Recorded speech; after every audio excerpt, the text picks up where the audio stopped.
Stop checking your bank balance to feel safe. Seriously, close the app. If you're staring at a crisp $50,000 sitting in a standard checking account right now, you aren't saving money.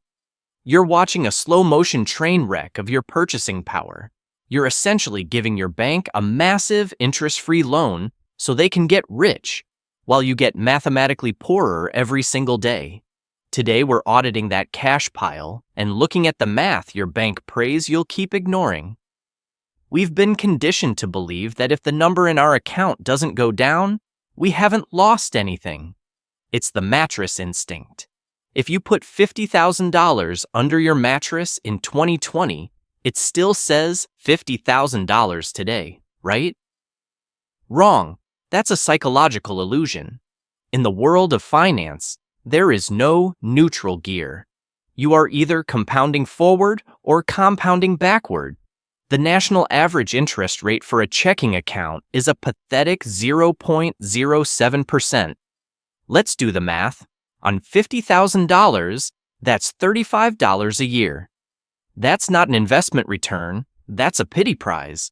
It's barely enough to buy a decent lunch.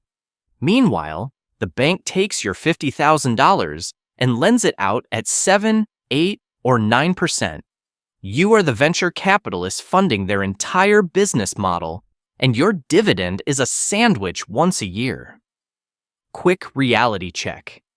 Would you let a complete stranger borrow your car for a year if they promised to return it with a single chicken nugget in the passenger seat as payment? No? Then why are you doing exactly that with your life savings? Let's look at a standard 3% inflation rate, not a crisis, just normal economic friction. After 10 years, your $50,000 still says $50,000 on the screen, but it only buys what $37,000 buys today. You just watched $13,000 of your hard-earned wealth vanish into thin air.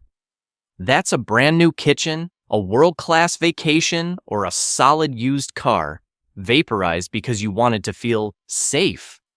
What if inflation spikes to 5%? It happens. At 5%, your $50,000 shrinks to the purchasing power of $30,000 in a decade. You've lost 40% of your wealth. If you walked up to an ATM and it spit out a receipt saying, account balance, $30,000. Instead of $50,000, you'd call the police.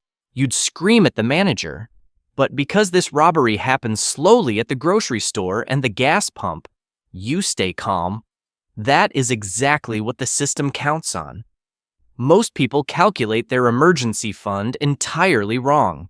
They look at their current monthly spending, Netflix, Uber Eats, gym memberships, and weekend trips. But in a real emergency, like a layoff, you cut the fat immediately. If your luxury lifestyle costs $5,000 a month, but your survival cost is only $3,000, you are hoarding an extra $12,000 of dead capital that could be earning you a fortune elsewhere. Fact: cash is like a block of ice. It feels solid in your hand right now. But if you just sit there and hold it for 10 years, you're going to end up with a wet hand and a puddle. Stop holding the ice. We need to shift your mindset from storage to deployment. Every dollar needs a job. Here is the 3-tier system to stop the bleeding. This is for immediate cash flow only. You need exactly 1 month of expenses plus a $1,000 buffer so you don't overdraft. That's it. We accept the 0% return here because we need the convenience of auto pay and debit cards. If you spend $4,000 a month, keep $5,000, not a penny more. This is where the rest of your 3 to 6 month survival fund lives. Move this to a high-yield savings account. In today's world, these pay 4% or 5%. On $20,000, a checking account pays you $14 a year. An HYSA pays you $1,000. It's the same liquidity. You can transfer it in one day. but you're actually getting paid to wait. If you aren't doing this, you are literally lighting $1,000 a year on fire. Now, what about that surplus cash? The money above your emergency needs. That is Tier 3. This goes into a brokerage account or index funds. Historically, the market returns 7 to 10%. If you take that extra $30,000 and invest it, in 10 years, it becomes roughly $60,000. If you leave it in checking, it stays $30,000 and loses value. The safety of checking is costing you $30,000 in lost future wealth. That is one hell of a subscription fee for a bank app. Think of yourself as the CEO of your money. A good CEO doesn't let employees sleep in the break room all day. They put them to work.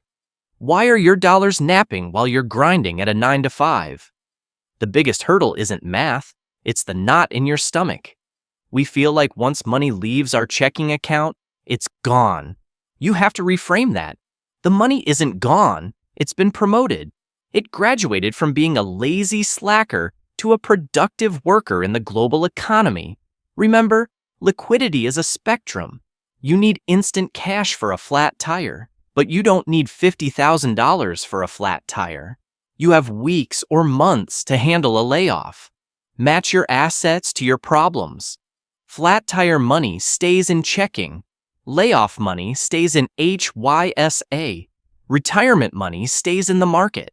Don't let present use laziness rob future use wealth. If you found this audit helpful, hit the like button so the algorithm knows you care about actual financial literacy. And if you want to stop bleeding purchasing power, subscribe to the channel. It's the best return on investment you'll get for $0. Question of the day. Be honest, what is your sleep at night number? Is it $10,000? $100,000? Does seeing a lower balance give you anxiety even if the math says you're winning? Drop it in the comments. I read every single one. I'm Tom. This is Tom Talks Money, and I'll see you in the next one.